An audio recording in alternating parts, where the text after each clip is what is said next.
Indie Pod presents Doghouse.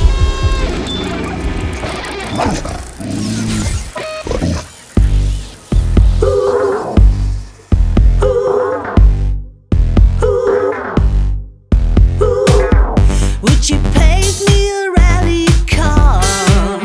Oh yeah, consider it done. Paintbox, paintbrush, blank canvas, I got all the gear. How long does it take? How long does it take to get swallowed by this hobby? How long does it take? How long does it take to get swallowed by this hobby? I'm staring at the blank canvas, but it won't paint itself. It's not easy to paint a huge Lamborghini, Lamborghini, Lamborghini, Lamborghini. It's not easy to paint a huge Lamborghini, Lamborghini, Lamborghini, Lamborghini. Especially if you make the fiberglass and you're a mannequin.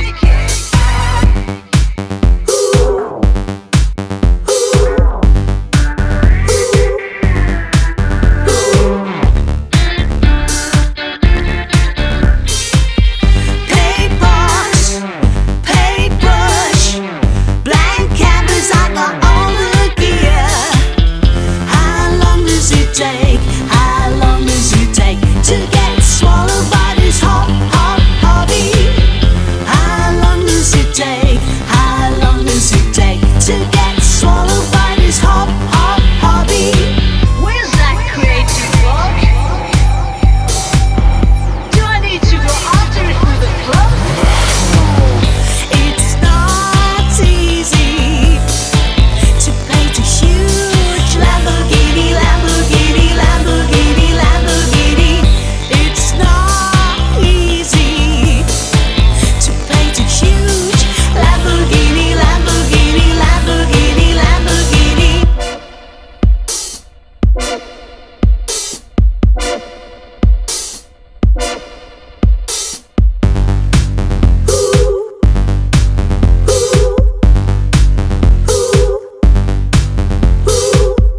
I'm painting now, I'm painting now. It's my hobby, a fine, fine hobby. I'm painting now, I'm painting now. It's my hobby, a fine, fine hobby. I'm painting now, I'm painting now. It's my hobby, a fine, fine hobby. I'm painting now, I'm painting now. It's my hobby, a fine, fine hobby. Hobby, a hobby.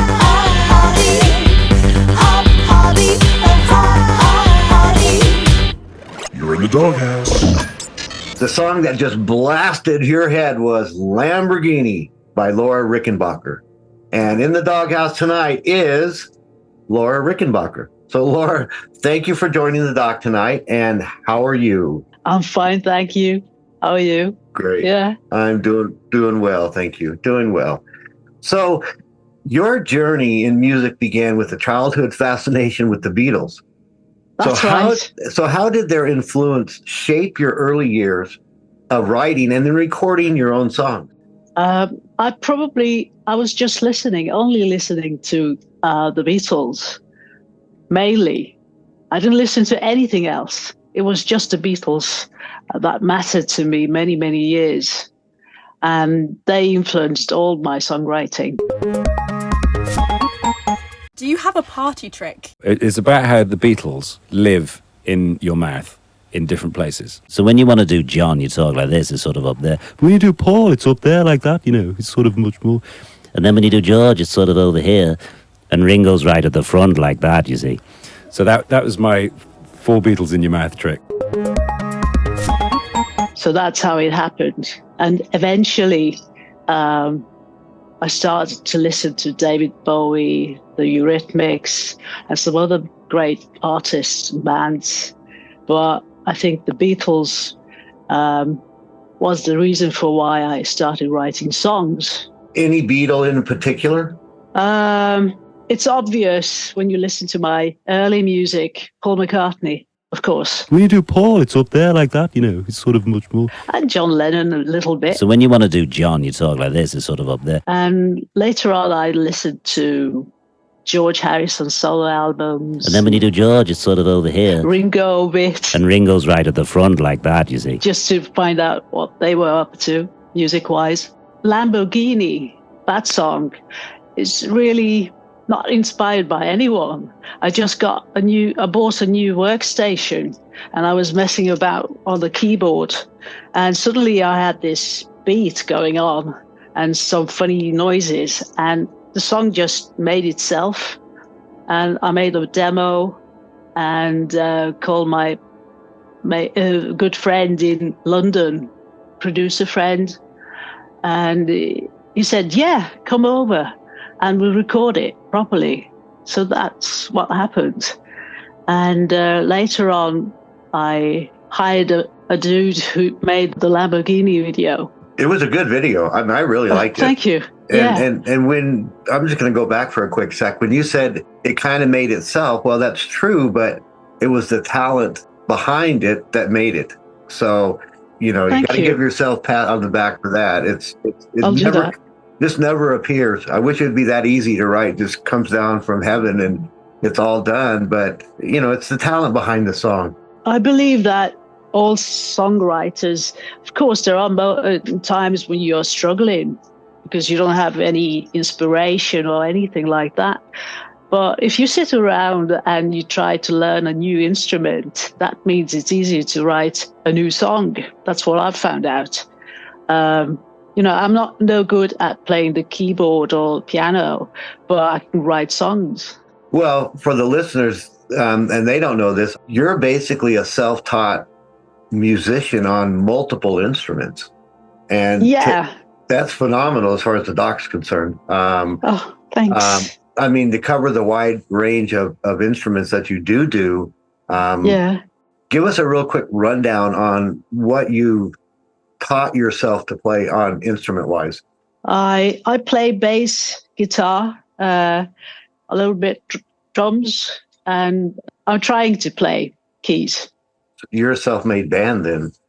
Yeah, that was my, you know, when I was 9 years old, I didn't start playing instruments until I was 14, I think. And I wanted to form a band, but I couldn't. I'm born and raised up in a little town with 24,000 inhabitants in Sweden. And no one liked the Beatles at that time. Everyone was into ABBA. And I didn't like ABBA because if you like the Beatles, you don't like ABBA. I agree, 100%. On the first in line, honey, I'm saying. Yeah, can everyone please make sure your mic is on mute? Thank you. But I can appreciate their music today. I understand and I like some of the songs, of course. They're part of rock and roll history. So of course.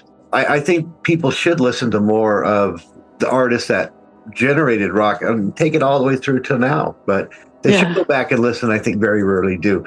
But speaking of, you know, great rock and rollers and performances, you know, your performance at the Liverpool Institute for Performing Arts in the inauguration of the 1997, that was attended, if I'm not mistaken, by the Queen. Yes, it was. That's very kind. And Paul McCartney. When you do Paul, it's up there like that, you know, it's sort of much more. That's right. Yeah, That's so that had to be a landmark moment for you. So absolutely. Could you share a little bit of what that experience was like and how it influenced your career at the time?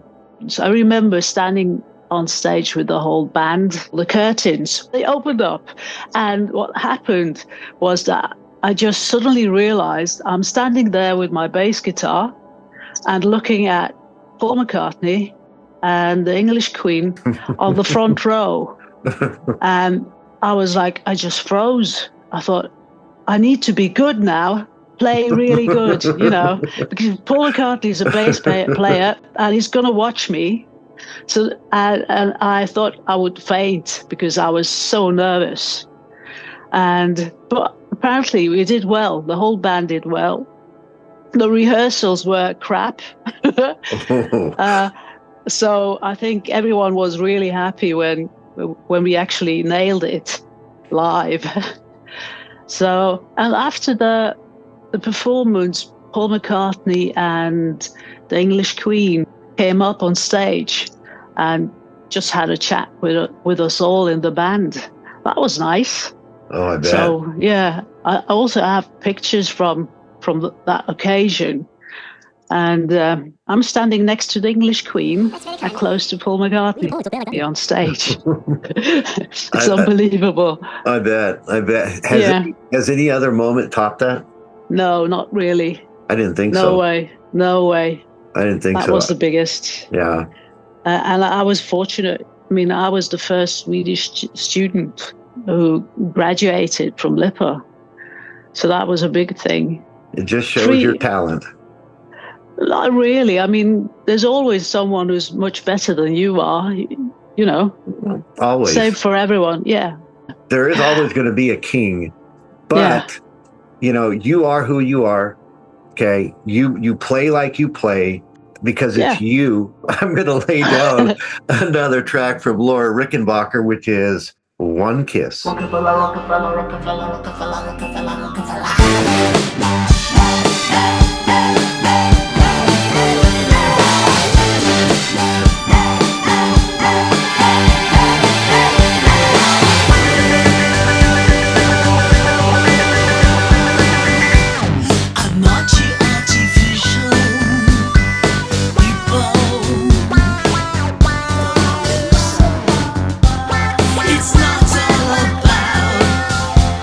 Revenge, revenge, revenge.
Great track.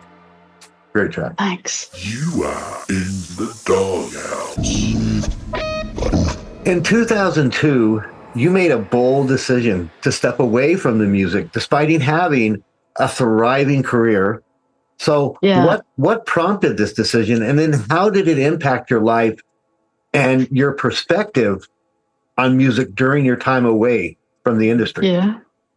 What happened was getting the record deal meant we had to tour a lot, gigs. And what I found out that my stage fright was killing me. I couldn't handle it. So my decision was to quit performing and just leave the band. And what happened was that I just needed a break from the music, I guess. And I don't know, I just didn't listen to music at all for almost 14 years. I didn't even listen to Paul McCartney's music. Can you believe that? Oh my gosh. Yeah. I guess I was a bit depressed, had my heart broken by a lad. And that was my decision. Just, and it needed a break, just do something else. So I had a shitty day job for 14 years and I quit. And then I realized a friend of mine who's touring and a musician, is also a producer. He called me and he said, you should write songs again. I said, why? Because you were good. And I said, I wasn't good. Yes, you were. And he said, I'm on tour with Alice Moyet. And I'd like you to come and see our show in Stockholm. And I said, yeah, I'd love to do that. So I went and I was, blown away again. Always remember, the flash of an atomic bomb can come at any time, no matter where you may be. By the live music, because I hadn't been to any shows or anything for 14 years. And that was a fantastic moment. They were amazing live. And backstage, talking to him, I realized I need to try to find out if I can write songs again. So that's how it started. We interrupt this program to annoy you and make things generally irritating. So my friend, I made a demo.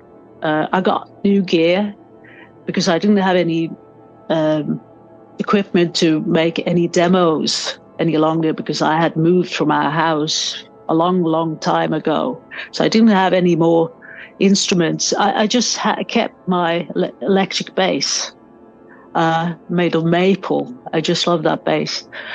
And then I had to learn how to use Logic Pro X and find out how a Mac computer works because I didn't know how they worked. And I decided to take a course in music production just to learn quicker how to use it, all the technique, the technology. That was a long, steep learning phase, but I've done it. And so I recorded demos and I'm still recording demos. But that song, that particular song, One Kiss, that one was also produced by my friend in London. I flew over and before I wrote One Kiss, David Bowie died from cancer. And that song, I was devastated because of his death, because I think, he was an amazing artist and he sort of influenced my music also. I just didn't realize it at that time. So I sat down with my keys and tried to figure out something. And I wanted to write something that sounded a little bit like David Bowie. And so I sent my friend again a demo of the whole arrangement. And I said, I'd like to record this. Can I? And I just flew over to London and we recorded that one there. I'm playing all the instruments on that one also. Yeah, I love that song. I remember when we finished it, we were like, yeah, this is a good one. No, it is a good one. Yeah, and I was jumping up and down in his small recording in his studio he has, and he said, "Stop jumping because we're going to fall through the floor."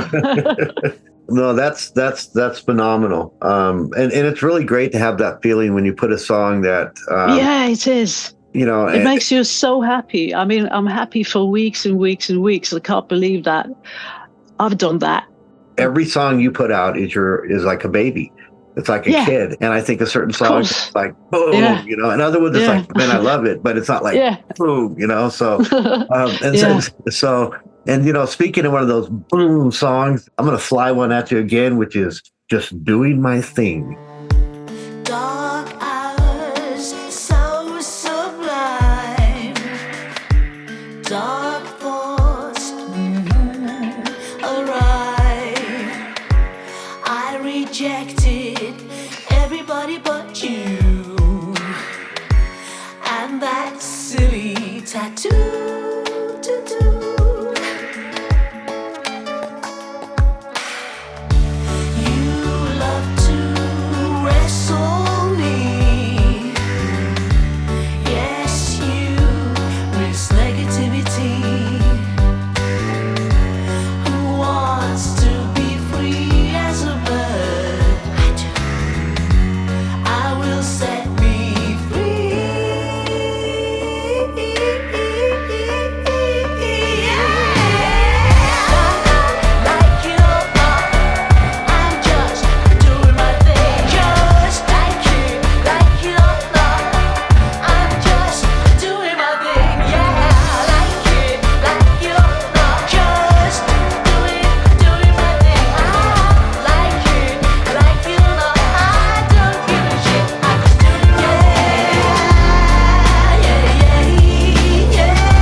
That one was produced by a Swedish producer.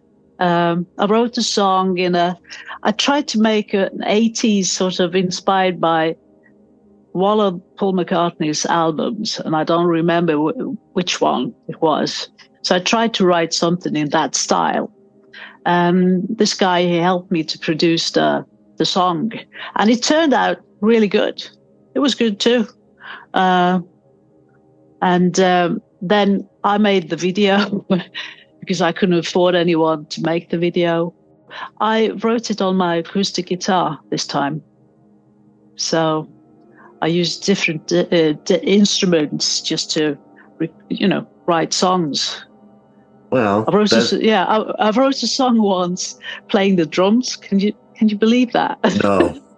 And I'm a drummer, and I cannot believe that because, I did. No. I could never do that. But that's again, that shows again, and talent. And I again, this is what Doc loves, is that I talk to artists like you that really have talent. And I'm not saying all artists don't, and I give everybody kudos and I love them all and I give them the best of luck. Yeah. But there's some that excel a little different than others, and I love that. I love talking to artists that really have great music. So thank you. I tell you what always catches my eye: short people with umbrellas. And I want to get back to a couple things real quick. Yes, sure. You said when you left the industry, and Magpie, I don't give a shit if he gets at me when I go back and ask these questions. So first, take a big step back and literally fuck your own face. But you said a lot of it was due to your stage fright. Yes. Why? What drove you to your stage fright? Because you love music so much. I mean, from 9 years old, and now you're in front of people. What is it? Tell the doc. Well, what happened is that I realized that I'm not a live performer. That's a fact. And I mean, if you don't enjoy being on stage, playing your music, you should not force yourself, because I did that. I thought I would enjoy doing, gigs, playing live, but I don't. I just realized that. That's why I quit performing live. I'm going to put you on the doc's couch here and analyze you real quick. I love playing live, and I'm thinking to myself, what would prevent a talented musician? I mean, was it the crowd? Was it what made you so uneasy? I mean, if you can't remember your own bass lines or your words, your own words when you go on stage, and it felt like I was frozen, because I was so scared of the audience. I can't explain it. But I did, perform, but I didn't enjoy it.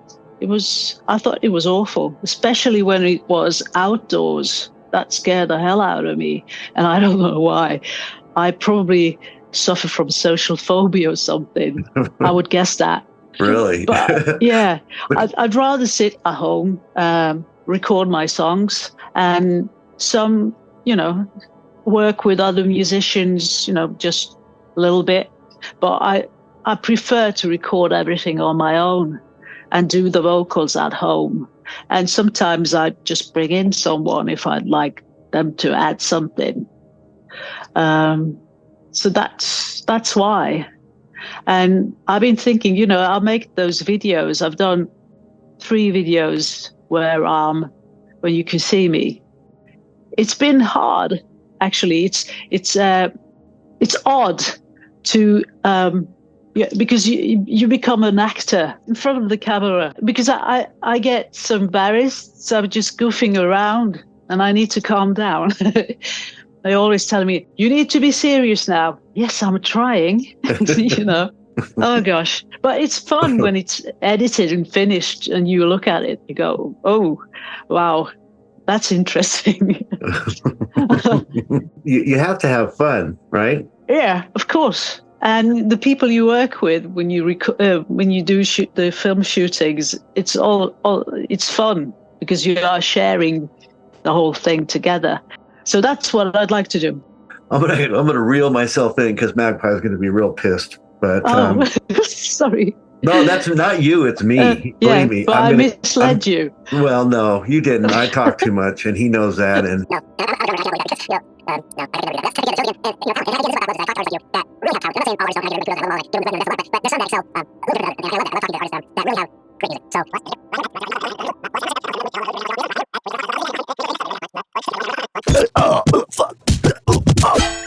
I know he's going to be so pissed off right now when he's editing this. Oh. He'll cut this out. I know he will. So fuck you, Magpie. Cut that out. Did you just have a brain fart? I beg your pardon, sir? I said, did you just have a brain fart? I love him. He loves me. So we say things to each other that only people that enjoy each other will say. Don't use that tone to me. What tone? That sarcastic, contemptuous tone that means you know everything because you're a man and I know nothing because I'm a woman. You're not a woman. Oh, you bastard. But anyway, getting back on track. Yeah. The COVID-19 lockdown was really a challenging for musicians at that time. But, yes, it led you to the formation with, here it goes, Violet C. and Jason Biggs. So tell us about that collaboration and about the single Star Glowing and Hey Hey. Jason and I, we met at LIPA. We were students at LIPA, and we haven't seen each other since then. It's like decades ago, but we've been in touch on Facebook and WhatsApp. And one day during the COVID-19, the lockdown, he told me that he was sitting at home and he was really bored. And he said, why don't we, and he said, would you be up for writing a song? And I said, yeah, sure. So what do you want to write about? And I said, I've always dreamt about writing a brilliant Christmas song. And he sent me a chord progression on email, an audio file. And I listened to it and I just came up with a melody and some words. And we started to send, I recorded that on top of his guitar progression and sent it back and forth till we got the song finished. And then a friend of ours, I had a listen to the song and she said, I love this song. It's awesome. And I'd like to record it. And this friend is called Lisa Jolly Stocky, and she's a quite well-known artist, singer, and voice-over artist. And she recorded the vocal tracks, and we just finished it.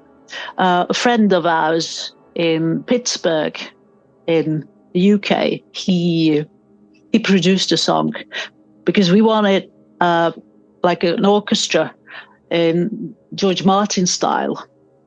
And he said, I can do that. And this guy is really young and is a genius. I mean, he's a wizard. It's a really good track, really, in my opinion.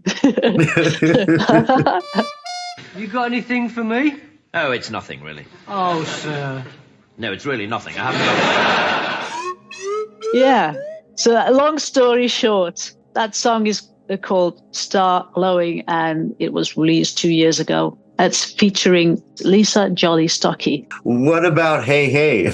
You forgot Hey Hey. Hey Hey. The Hey Hey song, we actually wrote and recorded that song quite quickly also, but we weren't happy with the result. So it took us a year or more. When Jason said, he said, listen, we need to finish and release this song. And I said, yeah, we need to, but what about the vocals? Because we had a demo singer on it and we weren't happy with the vocals on it. And he said, I think you should do the vocals. And I said, are you sure? And he said, yeah, I'm sure. And why I asked is because this disco type of style, the genre, I never sung anything like this before. So it was a challenge to me to do the vocals at home. But I think I nailed it finally. And the guy who produced it is a famous musician, songwriter, producer who's been touring with Spice Girls, Westlife. You know, he's been working with a lot of artists. So we were really lucky to have him as a producer. And that's why the mastering and mixing is like ace, I think, in my opinion, again. Hey, you're in the doghouse. And then we had to make a video for it. And what happened was that me and my friend Emma Hedström, she's a makeup artist, and she actually did the film shootings. And we were in we were spending 2 days at different beaches on sunny days in Sweden. And then I sent all the files to Jason, and he did the editing of the music video. He's a filmmaker also, Jason. He's truly talented. Well, talented people flock together. well, firstly, you need to find them, you know. Yes. Sometimes you're not there when you're supposed to be there. Speaking of Hey Hey, Doc's going to spin that track at you guys. So here is Hey Hey from Laura Rickenbacker.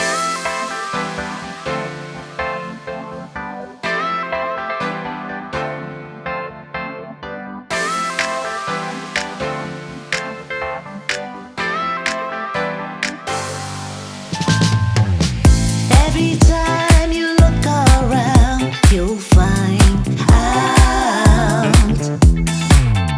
With a positive mindset, you'll find out.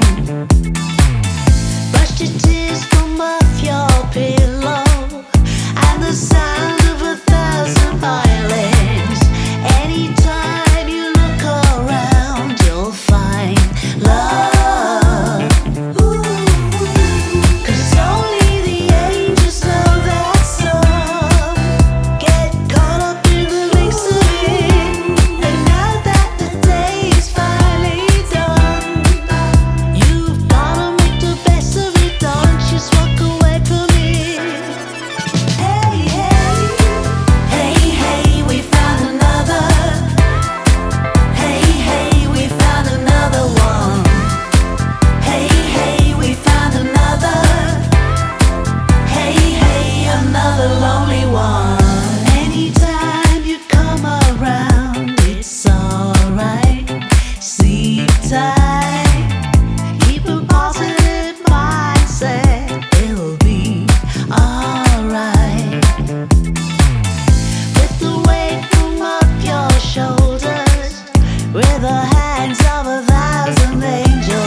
Blowing kisses from 1,000 angels, feel a loving and steal our love. There's a need to reset your heart. 'Cause only the angels know that song. Get caught up in the mix of it, and now that the day is finally done, you've gotta make the best of it. Don't just walk away from it. Hey, hey, hey, hey, we found another. Hey, hey, we found another one. Hey, hey, we found another. Hey, hey, another lonely one. Hey, hey, we found another. Hey, hey, we found another one. Hey, hey, we found another. Hey, hey, another lonely one. I like that song. I really do. I like You your do? whole, I like your whole catalog. I do. Oh, thank you. Wow. You brought up David Bowie a couple times, and you do have that David Bowie kind of essence to your music. Same thing with the Beatles kind of essence to your music. So I wanted to give you thumbs up on that and let you know that Thank you. you're definitely Thank you got so a much. unique style. You really do. So Laura, give our listeners the info of where to find your music and your Yeah. videos. Yes. And I was going to say your live gig dates, but you don't do live, and maybe someday you'll come back to doing that, because I really think it would be a treat to people to be able to see you live, even though you sound great not live. But I think it would be. So maybe one day, who knows? You know, I always think something circles back around in life. You never know. You know, you never know. Yeah, of course. But it would be. So anyway, let us know where we can find the music and the videos. You can find the Violet Sea on YouTube, and you can find Violet Sea on Facebook, and you can find Violet Sea on SoundCloud. You can find us on TikTok, Twitter. You just type Violet Sea and just search for it. That's it, basically. Yeah, of course, we're on Spotify and all the platforms, other platforms. So, guys, now you know where to go find Laura Rickenbacker and her phenomenal music and videos, because I'm telling you, they are. The doc gives her a thumbs up because she's phenomenal. So, thank you so much. You're very welcome. I hate people who complain about breastfeeding in public, like, I don't want to see it, or that's disgusting, or you can't do that, you're not a woman.